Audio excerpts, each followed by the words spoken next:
Hi and welcome to Watch and Work. Watch and Work is ComtiTech's series of service videos for automotive mechanics. In them you'll learn how to change timing belts on a very wide range of vehicle engines, simply, safely and quickly. The videos show the key working steps for workshop professionals. Die dauern zwar ein paar Minuten, dranbleiben lohnt sich aber. Die Zeit holt ihr später bei der Montage locker wieder rein. My name is Stefan Meyer and I'll show you a different vehicle engine in each video. Fahrzeugmotor. Und um welchen es heute geht, das zeige ich euch jetzt.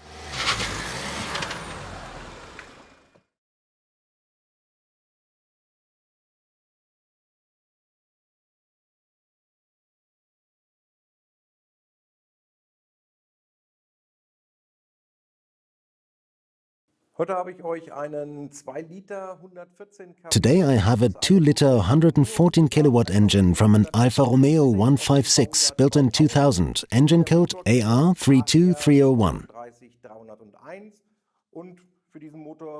For this engine we need our water pump kit CT877WP1 and timing belt kit CT970K1 for the balancer shaft. You have these tools from the manufacturer to help with fitting.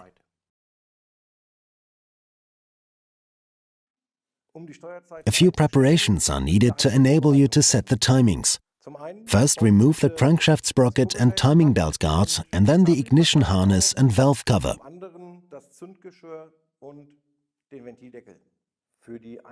Using a timing gauge to set TDC cylinder 1. Unscrew the spark plug from cylinder 1, screw in the adapter and gauge and determine the TDC of cylinder 1.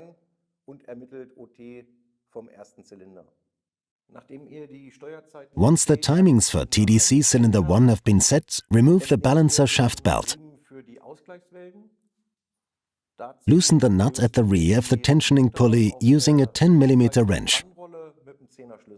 Nun müsst ihr die Nockenwelle fixieren. Dazu haben wir zwei. Now lock the camshaft. There are 2 locking tools, one for the intake camshaft and one for the exhaust camshaft.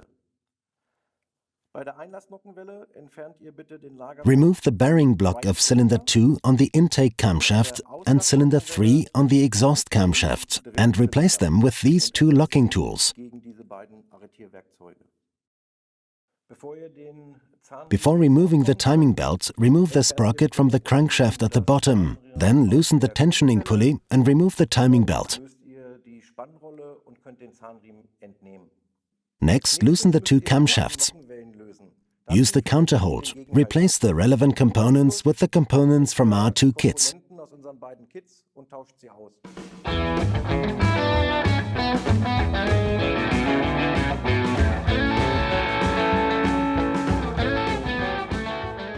Take care when fitting the tensioning pulley. There is a recess here and a dog on the engine to ensure that the tensioning pulley does not rotate. The 2 have to be mated so that the tensioning pulley does not rotate. A similar principle applies to the tensioning pulley for the balancer shaft timing belt. Again, there is a bore and a dog, and these have to be mated.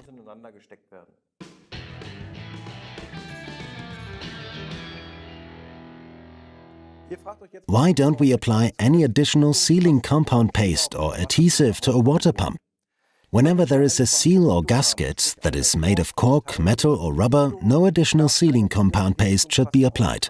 This would be otherwise dissolve into the cooling circuit where it would circulate and then potentially block the radiator, the water pump or other components in the cooling circuit or cause a leak. All the components have been changed, time to fit the belt. Note the arrows showing the running direction and the reference marks for the camshaft and crankshaft. Start at the crankshaft sprocket and then continue around the camshaft sprocket. When finished, check that the reference marks are aligned at both points. Use the special tool to tension the timing belt. Locate the special tool with the pin in the bore next to the tensioning pulley. Now over-tension the tensioning pulley again until the pointer reaches its maximum deflection.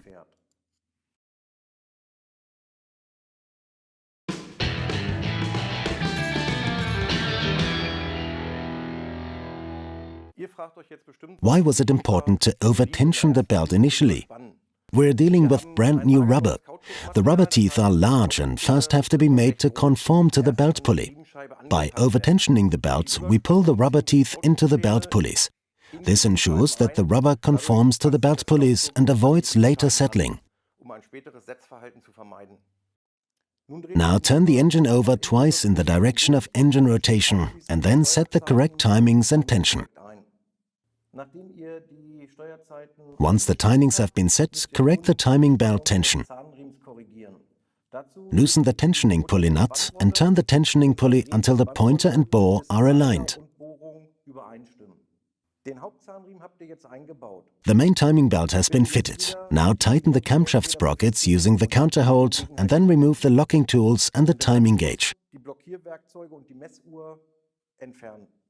Fit the timing belt for the balancer shafts. The first step is to refit the crankshaft sprocket. When fitting the timing belt, please note that it has arrows indicating its running direction and reference marks. The corresponding reference marks can be found here on the sprocket. The notch here has to be aligned with the notch in the cover behind. There is one notch on the crankshaft sprocket and another on the balancer shaft. Start fitting the belt by aligning the line behind the arrows with the mark on this balancer shaft, then continue clockwise with the other reference marks. Use the special tool with the bore to tension the timing belt. Mate the bore with this dog on the tensioning pulley. Turning the tool tensions the belt.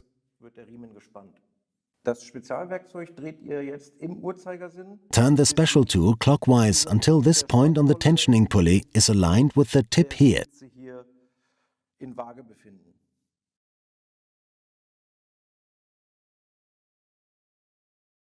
Both timing belts have now been fitted. Before starting to reassemble the engine in reverse order, remember to tighten the two camshaft bearing blocks at the top.